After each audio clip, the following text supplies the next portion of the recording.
Okay, so to compare the 1974 that I made a video of to the 1975, let's take a look at the 1975 CR125 Elsinore that I got, I guess, about maybe 8 months ago, maybe a little less. This one has a pink slip. It's currently registered. The interesting thing about this is that the VIN number on this one and the engine number are about 30 numbers apart.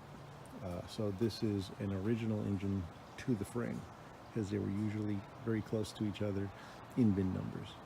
So, similar to the 74, let's, I guess, start the video the same way. So what would you look for if you're going to have a 75 that you're looking to buy, and you want to get the most original Honda parts on it you can, so that it can hold its value or even increase in value? So let's look at a couple things. The throttle assembly is again the same as the 74. It has a fine jam nut or lock nut, a fine serrated jam nut for the throttle cable. It has the same throttle housing for the grip.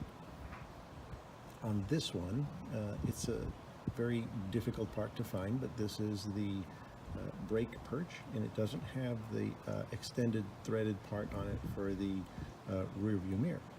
This is an original Honda 1975 brake perch.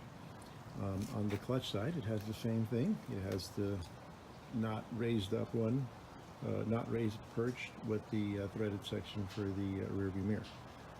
However, they changed the side of the kill switch and the type of kill switch that they put. This is a button, and that's the original Honda kill switch. This has one plastic strap for the cable. However, that's incorrect. It should have two. The other interesting thing I noticed is that the brake levers. Now, this is the clutch lever. These are not the original ones. The original ones had kind of like a plastic dip on them. They turn yellow. It's kind of thick. I have a few of them. They're very ugly, and if you're going to ride with those, they'll cut your hand because they didn't stay together. But the interesting thing about this is that the cable adjuster is not brass. A lot of the aftermarket ones are brass these days. They work just as well, but they're not the original ones. Real quick on the grips, those are aftermarket grips, but that's what the factory ones look like. The handlebars on the 1975 came black. This may be slightly glossier than how they originally came. However, this is an original Honda handlebar because, again, it has a twin serration that fits perfectly, or let's say not exposed when you clamp the handlebars down.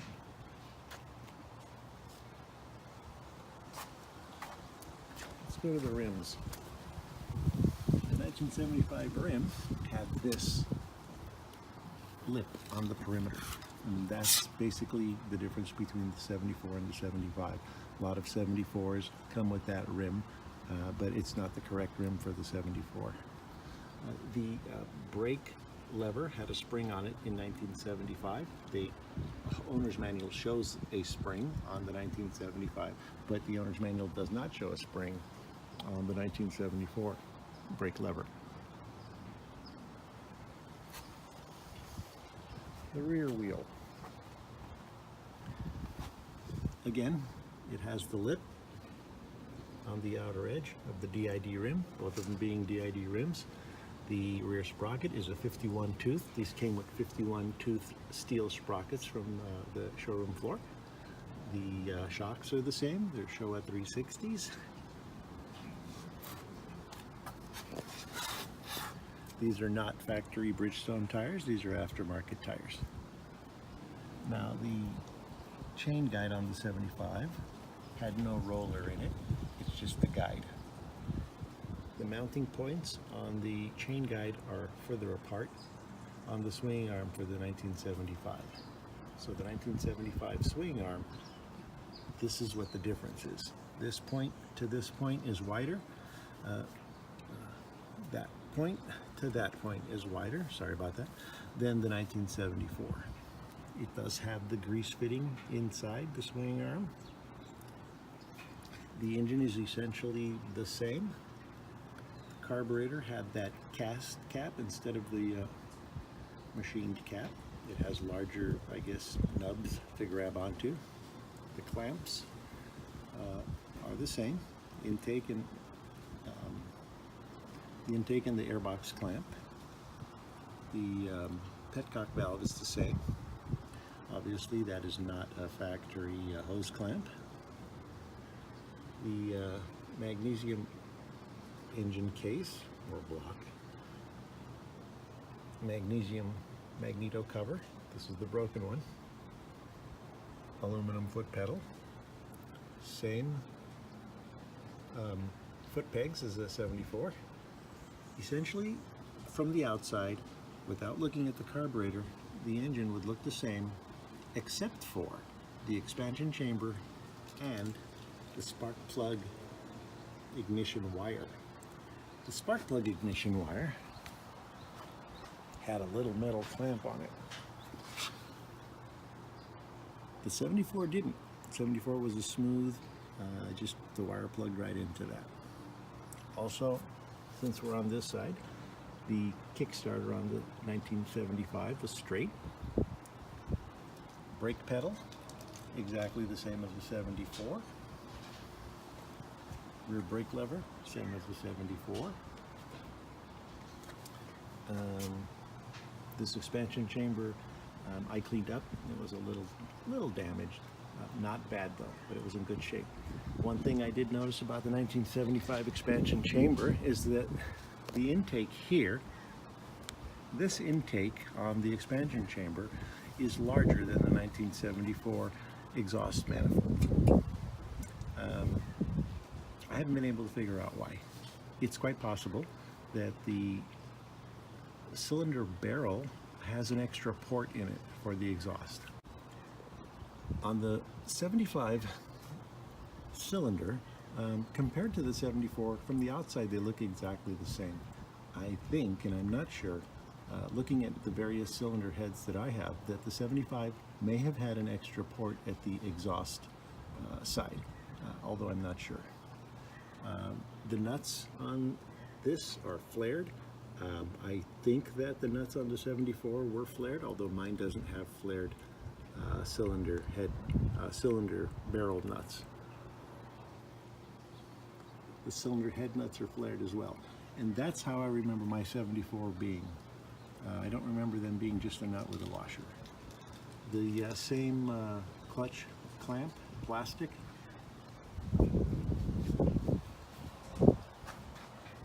Same fork legs, same fender, same mud flap. However, the fork tubes were different. The fork tube had a plastic cap. Under the plastic cap is a metal cap that is held in with a circlet. That's the difference between the 75s and the 74s. Now, you notice that this number plate, although it has a raised edge, doesn't have that depressed section around the perimeter. This is an aftermarket number plate. It's nice, but it's not an original one. The other thing I wanted to point out is the brake bracket, front brake cable bracket, bolts. You notice that these nuts are not flush with the end of the bolt. These are the wrong bolts. They're too short, and I haven't found the other ones yet. But since the 74 has them, I know that they're out there. Let's take a look at the air filter on this one. The 75 had an air filter, had the same air box, but it did not have the post sticking out of the back. Essentially, it was held on by a large clamp here, which I don't have. I think I have it somewhere in my garage, but it's not on this bike. Fender clamp is an original. Rear fender clamp holder, the mud guard or water guard at the base of the air filter is the original one. One quick thing is in the owner's manual, it shows that the rear axle, the nut is on the left side. this is what the correct axle looks like. That's the correct axle. I noticed that there's a lot of axles that are put into these bikes, and I don't know where they come from, but they're not the correct one. Again, these are the factory bolts. This is the factory seat. Again, you can see that it has kind of a lizard pattern to it. It has the piping in front at the front seam and the piping in back at the back seam. The number plate, this is an original number plate, and you could see that those are not original rubber straps. These are the aftermarket ones with the little points on them. Oddly, these replacement ones have cracked, and the original ones haven't that I have on the 74. Hey, you may have noticed I didn't wash anything on this one yet, so I haven't disassembled it to wash it or clean it. The 74 was just cleaned. So these are the foam pieces that come original to the plastic injection molded side plates. That's what it looks like.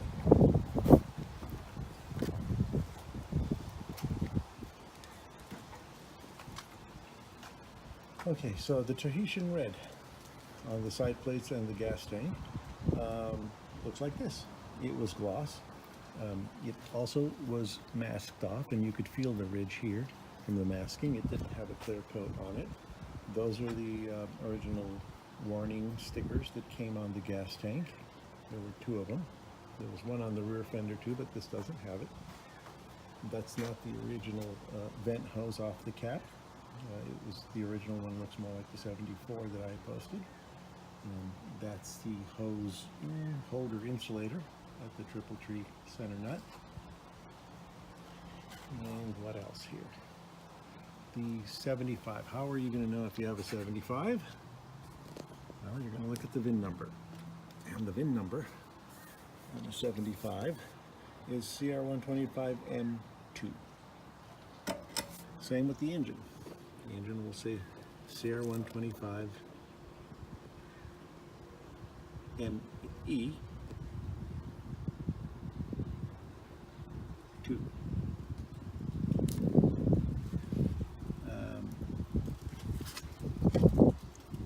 The magneto cable clamps. These straps have the straps I should say, these have the dipped factory insulator, the black insulator on them. This is what they look like when they're not damaged, like the 74. I might take it off this one and put it on the 74 because, no, I had a 74. So, again, the bolts, those are the original bolts there. I'll slow it down this time. That's an original bolt. And again, those are original bolts down there. Same thing with this bike. You can disassemble 90%, 99% of this bike with a 10 millimeter, 12 millimeter, 14, 17, 19 millimeter wrench or socket. And other than that, I think that's kind of all there is. Same transmission, same clutch assembly, same suspension travel. Yeah, that's about it.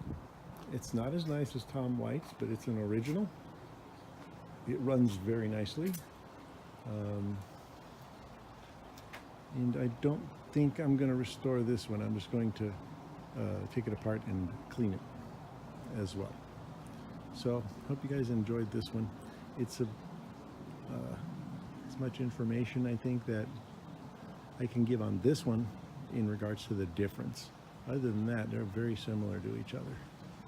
So again, good luck and good hunting on finding a authentic one. Bye.